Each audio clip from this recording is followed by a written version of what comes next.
Grant has never met Siri, but till this day, she's still the love of his life and was worth killing his entire family for. What's up, guys? Welcome back to the channel. I'm G. I hope you're having a really good day today because I'm about to ruin it. Okay. I do true crime videos from Mondays to Friday. If that's something you like, consider subscribing. And today we are going to be talking about another family annihilation. Trigger one in this case has to talk about sex and pornography. So if that's something that triggers you, and internet pornography addiction, if that's something that triggers you, maybe check another video. Let's talk about the Amato family. But before we start, remember there's 10 days of terror coming up, so you don't want to miss that. From the 20th to the 30th of December 2021, we're going to talk about the worst cases that I think of. So let me know your suggestions below. What are the terrible cases that you want us to cover during these 10 days of terror? I really like your suggestions. So let's talk about the Amato family. Tad and Margaret Amato had 3 kids. The first one, Jason, and we had Cody, and Jason was Margaret's child actually from a previous relationship, and Chad decided to adopt him. So Jason was the first child. Then we had Cody, and finally we had Grant. Now Chad worked as a pharmacist and he really loved computers, and Margaret was somewhere in management in a transcript company. Now Margaret absolutely loved horses, aside from her family of course, and they all lived in a 4-bedroom house except for Jason, who had left the family since he was 19. Jason, they all live in Florida, but Jason had left the family and was just on his own, like the kind of on his own guy. Margaret had a best friend, which was a horse called Lady that she had rescued, a former racehorse that she had rescued and took care of her passionately. She visited the stables a lot just to take care of Lady, and even when Lady would throw her off her back when she was trying to rehabilitate her and train her, but she still loved Lady a lot. Even when Lady died, she just kept coming back to the stable to look after the other horses, and it was just something really calming for her when things were rough, and things are going to get rough. So Grant and Cody had grown up together really close, and at this point they both wanted to become anesthesiologists, and Grant was working as a nurse while he went to school, while his brother Cody was working but doing same. But Cody had saved up a lot, and Cody was just the kind of brother that worked hard and took care of himself and always took care of his brother Grant. He had actually bailed him out from jail at some point. In June 2018, Grant was kicked out of that school because his grades were really bad, so that dream that he shared with his brother, that was crushed.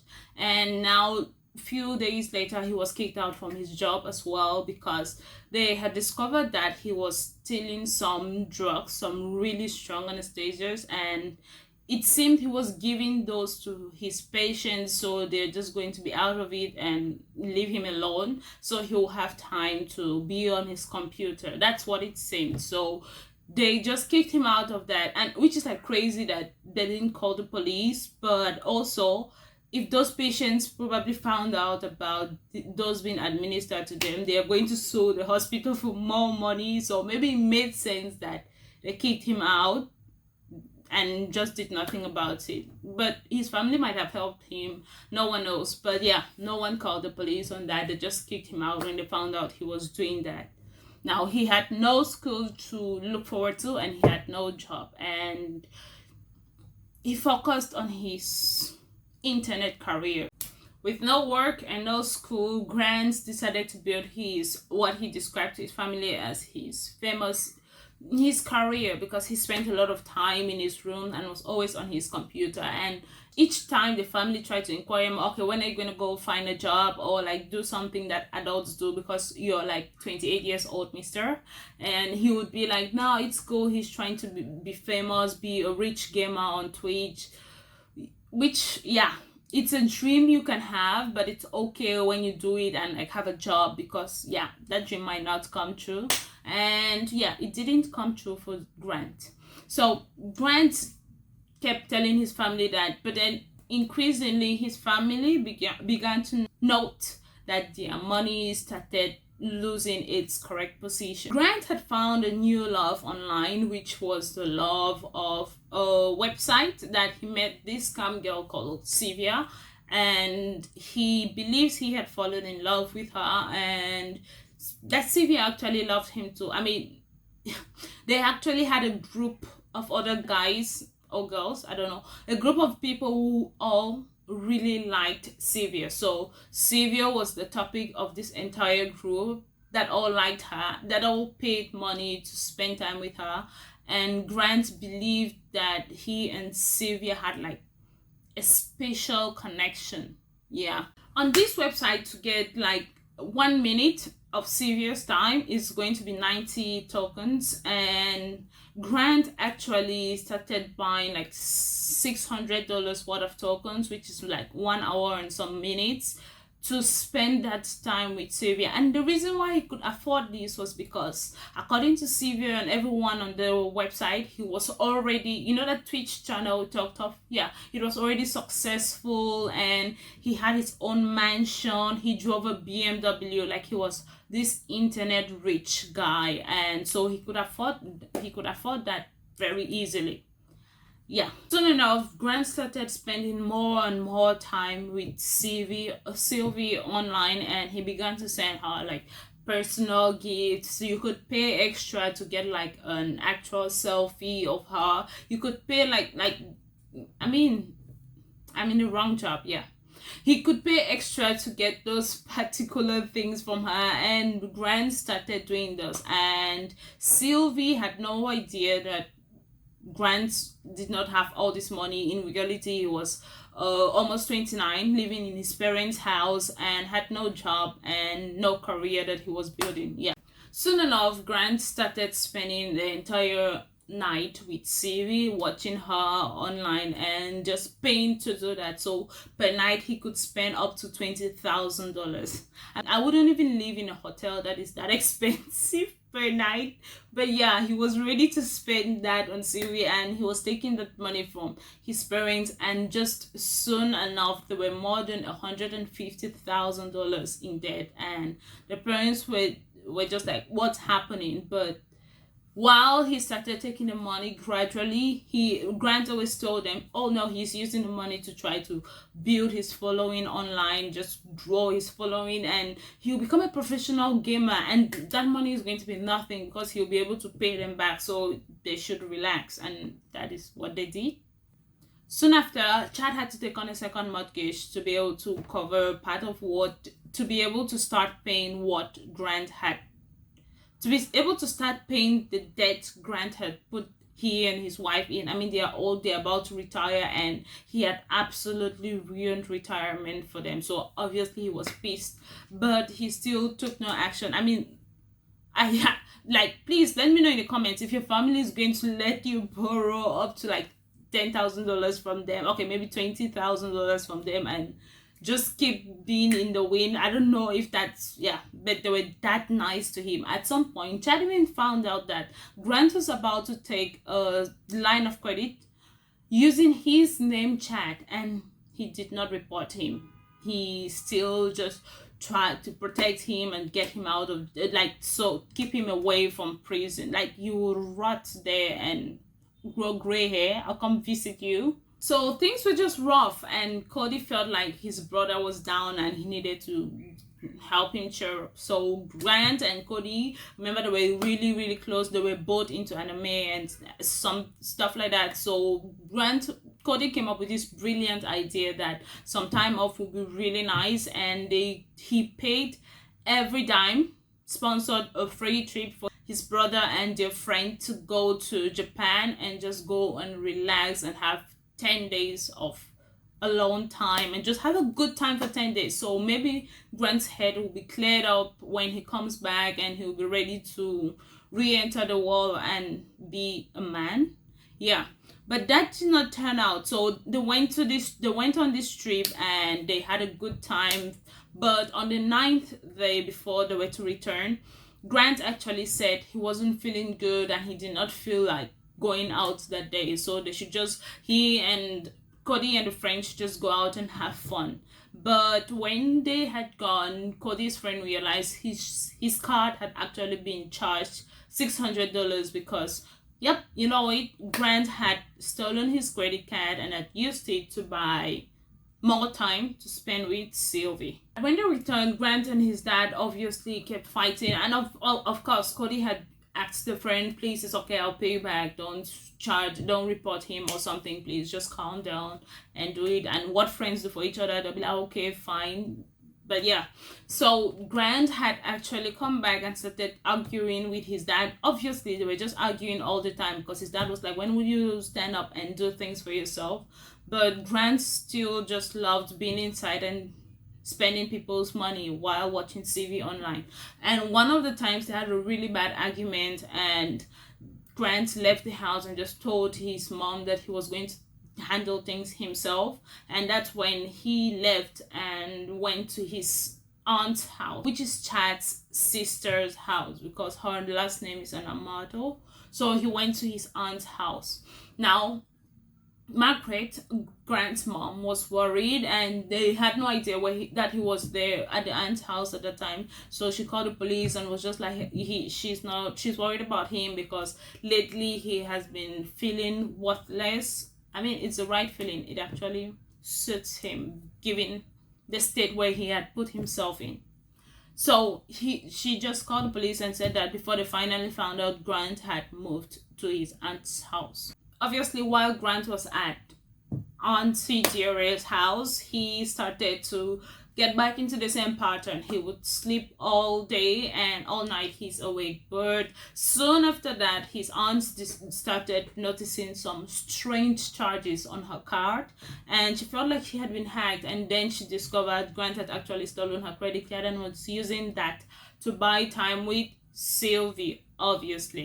And so she calls her brother and it's like, hey, stuff is going on, what's happening? And that's when Chad broke down in tears and was like telling her everything that has been happening and was just begging her not to call the police. At this point, he even said, I'm gonna have to work a few years than I thought I would have to, but it's okay. He's going to do it for Grant. He doesn't want him to go to jail. And at this point, Cody actually intervened and told his aunt, it's okay, I am going to pay you. I am going to pay you. And Cody is trustworthy. He's a grown-ass man and he's acting like one, and is someone who is level-headed. So his aunt listens to him and decides not to press charges.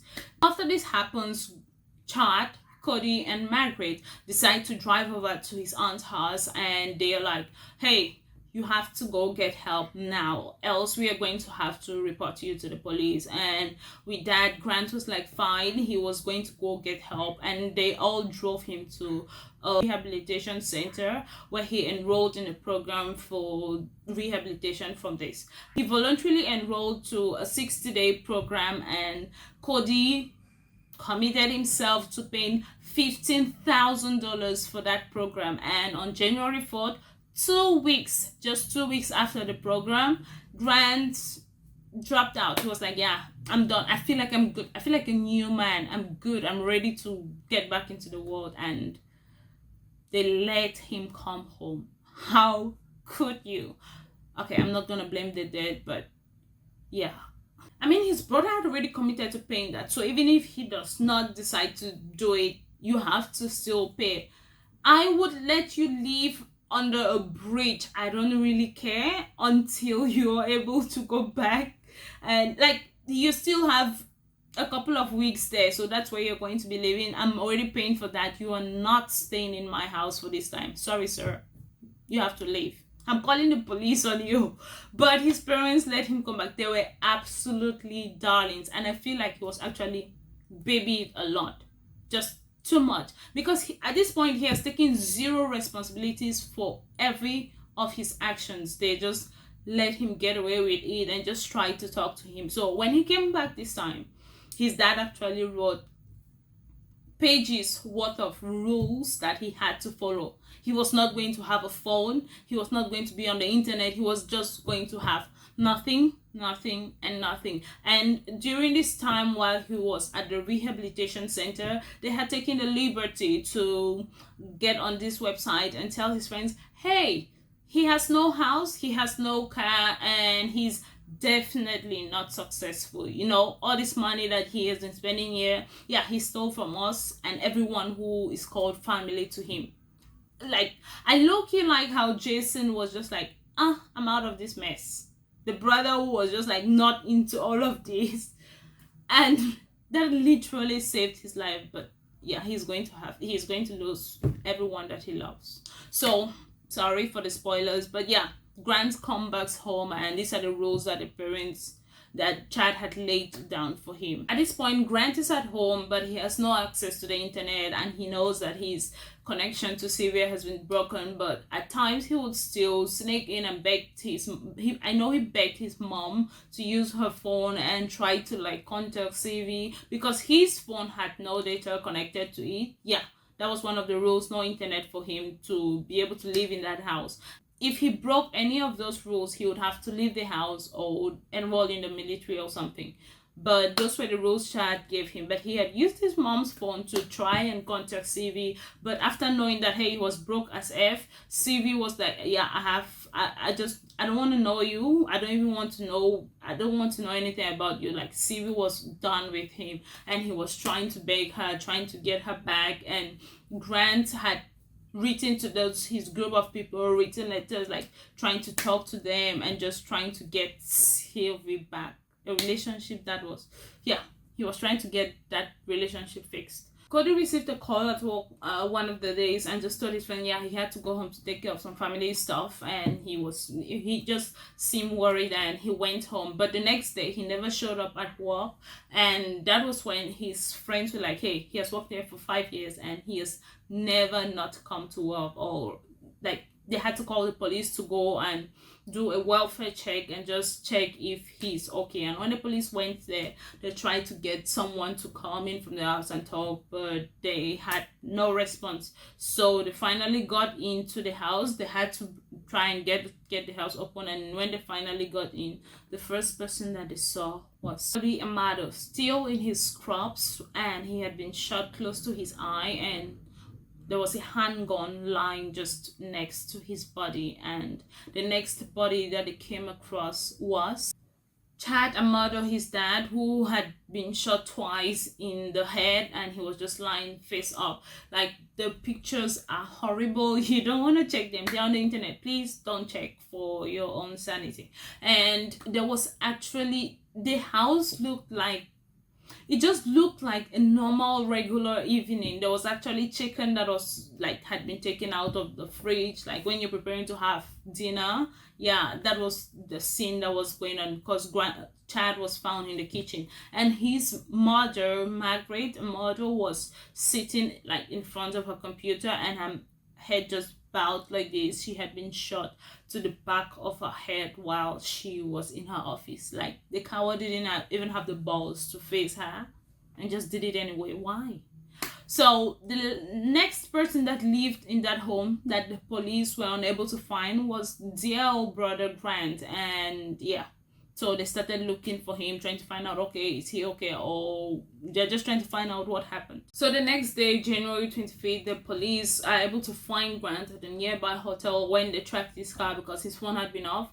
And Grant just willingly, he just gave himself up ready to be arrested, and he goes to the police. Like, there's no reason, like, hey, why do you want to talk to me and stuff like that. Yeah, he just went to meet the police, and during the interrogation, I actually watched the video. He does not look disturbed. He's just okay and fine, and he was talking with the police and just explaining to them everything. At this point, they haven't told him his family is dead, and he hasn't asked why he's there with them.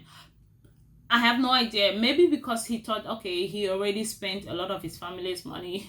That's if he's actually guilty. But yeah, he just stayed there and was talking with the police, and all this time he admitted to everything. He talked about, oh, he has been spending a lot of money on this scam girl, talked about how annoying his dad is. Yeah, and told the police that, and was like, yeah, he admitted to spending all of the money that he had spent, and actually admitted himself that spending that amount of money when you're not making it is very idiotic, but he did it.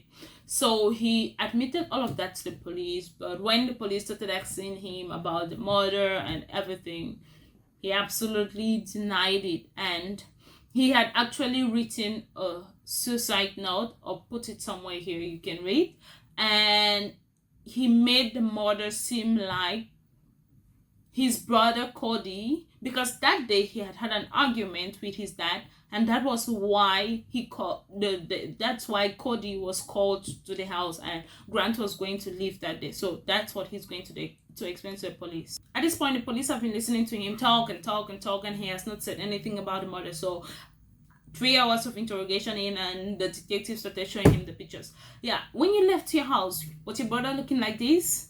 Showed him his mom, showed him his dad, and Grant actually became emotional and was like, no.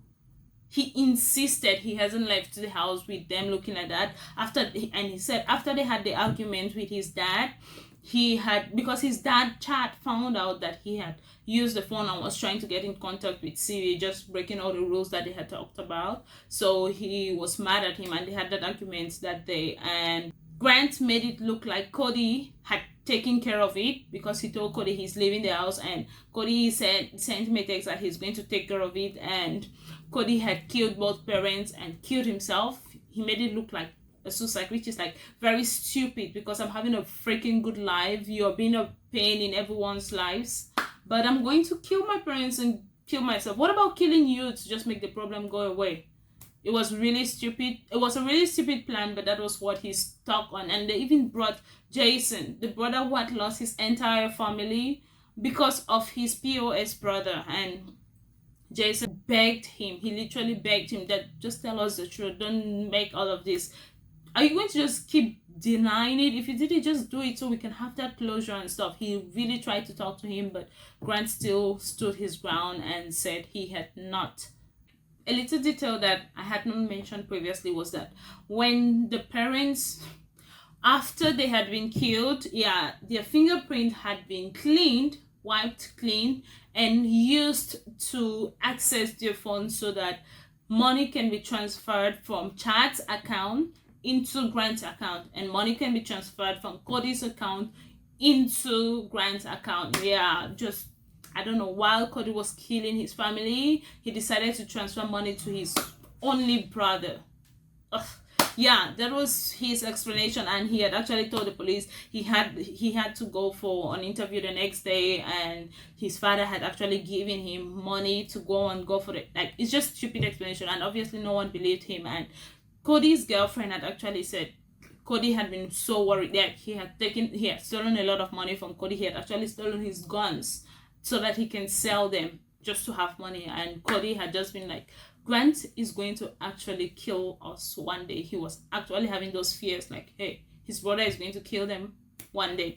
And Jason, on the other hand, the other brother, was squeaky clean because his alibi checked out perfectly. He had been with his girlfriend and her 2 daughters, and the next day he had driven them to school, and everything checked out for him. So the only person they are looking at is Grant, who claimed to have left his family all in one piece after Cody arrived that night. So on the 28th of January 2019, Grant was arrested for 3 counts of murder. During the trial, Grant was just not really into all of it. Like, the only time he actually showed emotion and stuff was when he saw Sylvia's face. When her face was showed on the screen, like, hey, this is a person that, like, that's when he looked at the face. I was like, oh my Sylvia. Oh, that's what he was probably thinking. But the account of what happened was what really had the digital trail of what happened was what really held the case together, because it showed that Margaret had stopped using her computer at about 4 p.m. that day, and it showed that Grant had actually taken his gun and killed Margaret and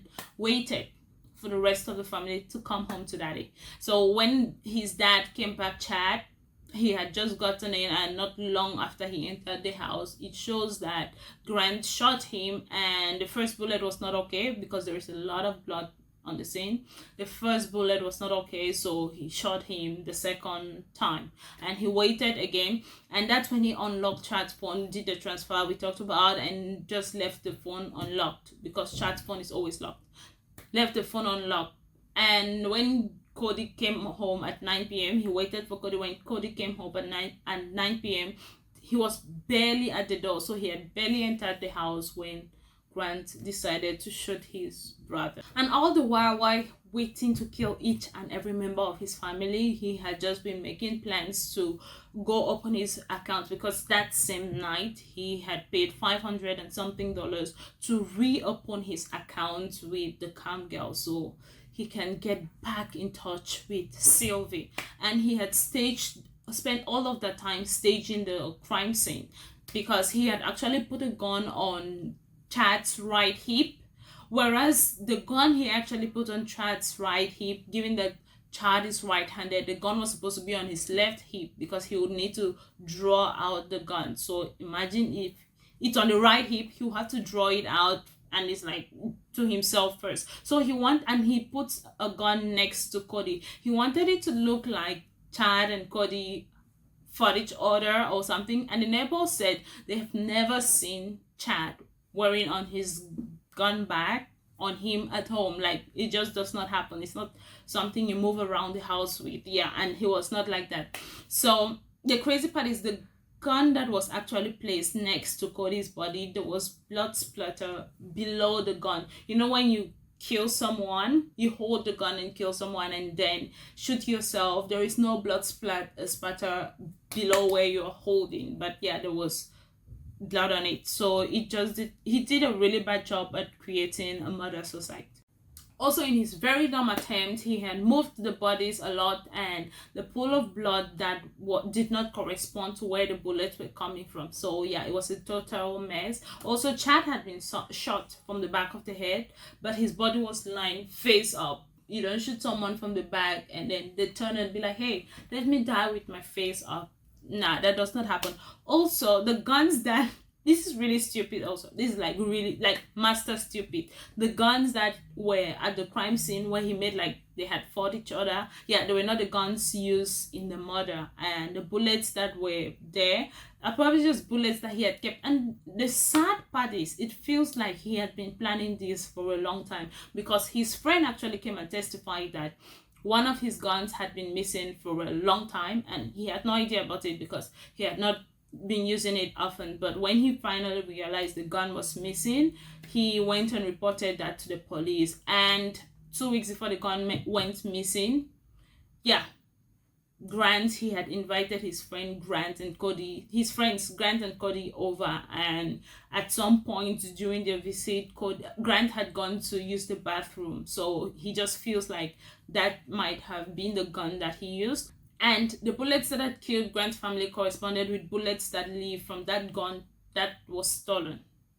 Everything coming together. So after the bodies being messed up, the guns not lining up, they finally declared that all of the bodies had been homicide, not murder suicide. The last evidence the prosecution used was the letters that Grant had sent to his bunch of friends that they all worshipped Sylvie together. Yeah, those bunch of friends, he had sent them a long letter after he came back from rehab, just telling them the truth about everything, but also telling them that he's so pissed. He feels like his life is useless without Sylvie. He's not happy. He does not feel like living anymore, and he does not feel like anything matters anymore. And he was pissed at his family for having spoken to Sylvie, and that was what really crossed him. But now Grant's defense told the court, and they were defending, saying that he was just depressed when he lost his job and he found Sylvie and fell in love with Sylvie, and his family always gave him money. He was really close with his brother, so he had actually no reason to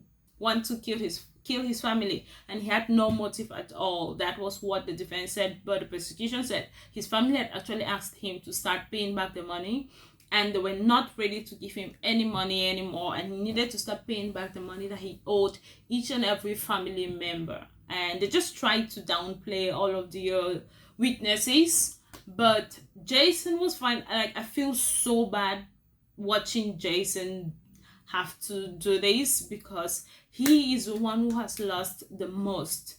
And even though he was just crying on there, it was sad watching him go through all of that. And he had actually seen his family in December that last year when they tried to take Grant to the rehabilitation center, and that was the last time that he saw his family.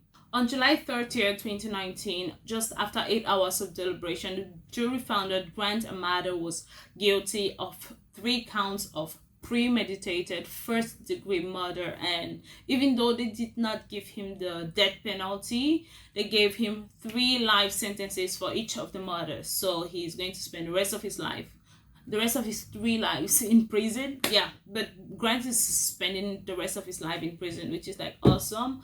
But Jason has lost the most because he lost an entire family because of a weird brother that he had. What do you guys think? Honestly, the reason this case pisses me off was because this family gave him everything and more. Why would you take their lives? I mean, I would not want anyone to get into my plan, but when you've worked your entire life and you're about to retire and a child makes you need to work more and not retire on time, like, I'm just cutting you off. Like, I don't even have the patience to deal with that. But like, parents, let me know in the comment section, because I don't have kids yet, so maybe, yeah.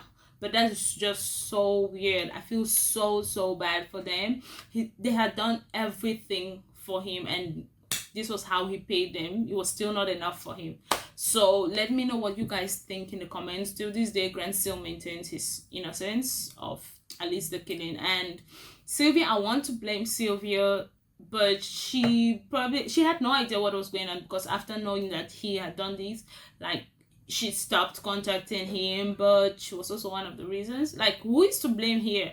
Obviously Grant takes most of the blame, but do you think the parents take some of the blame because they babied him too much? And do you think Sylvia takes some of the blame because she was receiving the money? What do you guys think? Let me know in the comments, and let me know what cases you like me to go through. See you guys tomorrow with another video just like this, and goodbye.